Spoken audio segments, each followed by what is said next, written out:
दो सवाल जो आज होने वाला है उसके बाद कल मैं पूरा प्रयास करूंगा कि कल खत्म ना हो, क्योंकि निष्कर्षण जो है 4 गो निष्कर्षण है। हबर हबर पढ़ाएंगे तो हो जाए खत्म। 4 गो निष्कर्षण पढ़ाने के बाद फिर आधा घंटा या 1 घंटा एक्स्ट्रा, 1 घंटा और लगेगा उसके बाद, तो आपके शुक्रवार में 1 घंटा इंक्लूड कर दिया जाएगा ना। और शुक्रवार के दिन थ्योरम का टाइम है ना जी, 1 घंटा पढ़ा कर 1 घंटा थ्योरम कर देंगे, हो गया ना।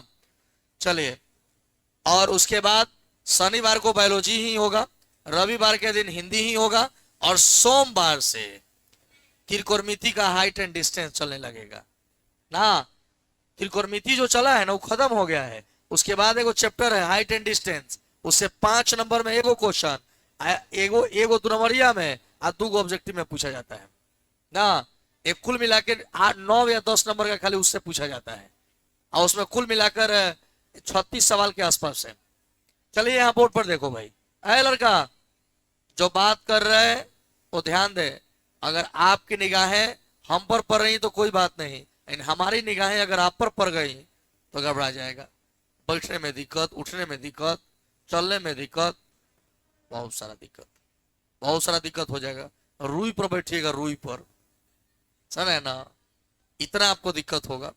देखो, वैद्युत अपघटन विधि द्वारा हम धातुओं का शोधन करना चाहते हैं, धातु को शुद्ध करना चाहते हैं। कहा जाएगा कि वैद्युत अपघटन द्वारा धातुओं का शोधन करने के लिए सबसे पहले एक नाद लेते हैं, और उस नाद में उस धातु के लवण का विलयन डाल देते हैं। जैसे अगर कॉपर का करना चाहते हैं तो कॉपर सल्फेट का विलयन डाल देंगे, जिंक का करना चाहते हैं जिंक सल्फेट का विलयन डाल देंगे, लोहा का करना चाहते हैं फेरस सल्फेट का विलयन डाल देते हैं। डाल दिया गया विलयन। और उसके बाद अगर मान लीजिए कि किसी धातु का निष्कर्षण, धातु को शोधन करना है, तो अशुद्ध धातु को एनोड के रूप में, एनोड माने क्या, जिससे प्लस जुड़ा हुआ है, जिससे प्लस जुड़ा है उसका नाम क्या है, एक प्लेट है, यह अशुद्ध धातु का प्लेट है। यह क्या है, अशुद्ध धातु के प्लेट को एनोड के रूप में और शुद्ध धातु के प्लेट को कैथोड के रूप में लिया जाता है। और जब वैद्युत अपघटन किया जाता है, जब इन दोनों प्लेटों से विद्युत धारा प्रवाहित किया जाता है, तो एनोड से शुद्ध धातु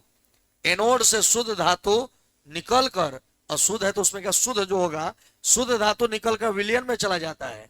और जितनी मात्रा में शुद्ध धातु एनोड से विलयन में जाता है, उतना ही मात्रा में शुद्ध धातु विलयन से निकलकर कैथोड पर चला जाता है, और उस शुद्ध धातु को कैथोड से अलग कर लिया जाता है।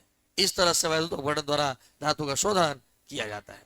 कहा जाएगा कि वैद्युत अपघटन द्वारा धातु का शोधन करने के लिए सबसे पहले एक प्लास्टिक का नाद लेते हैं, और उस नाद में जिस धातु का शोधन करना होता है उस धातु के लवण का विलयन लेते हैं। उसके बाद अशुद्ध धातु को एनोड के रूप में और शुद्ध धातु को कैथोड के रूप में लिया जाता है।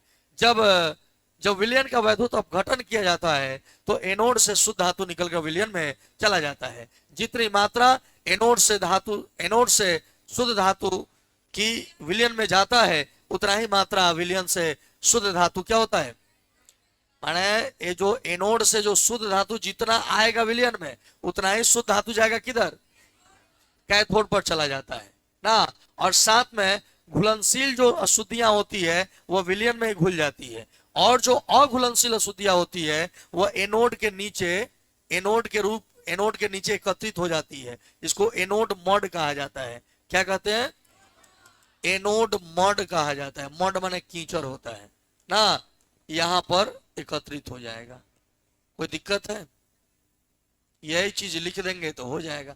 जहां जहां धातु है अब बस हम कॉपर लगा देंगे तो कॉपर का शोधन हो जाएगा। लोहा का है, जहां जहां धातु है लोहा का लगा देंगे, लोहा का शोधन हो जाएगा। है कि नहीं, कुछ नहीं है। हम जहां धातु लिखे है ना वहां उसका नाम लिख दोगे, बस हो गया ना। याद करने जो होते नहीं है, फाइनल हो जाएगा।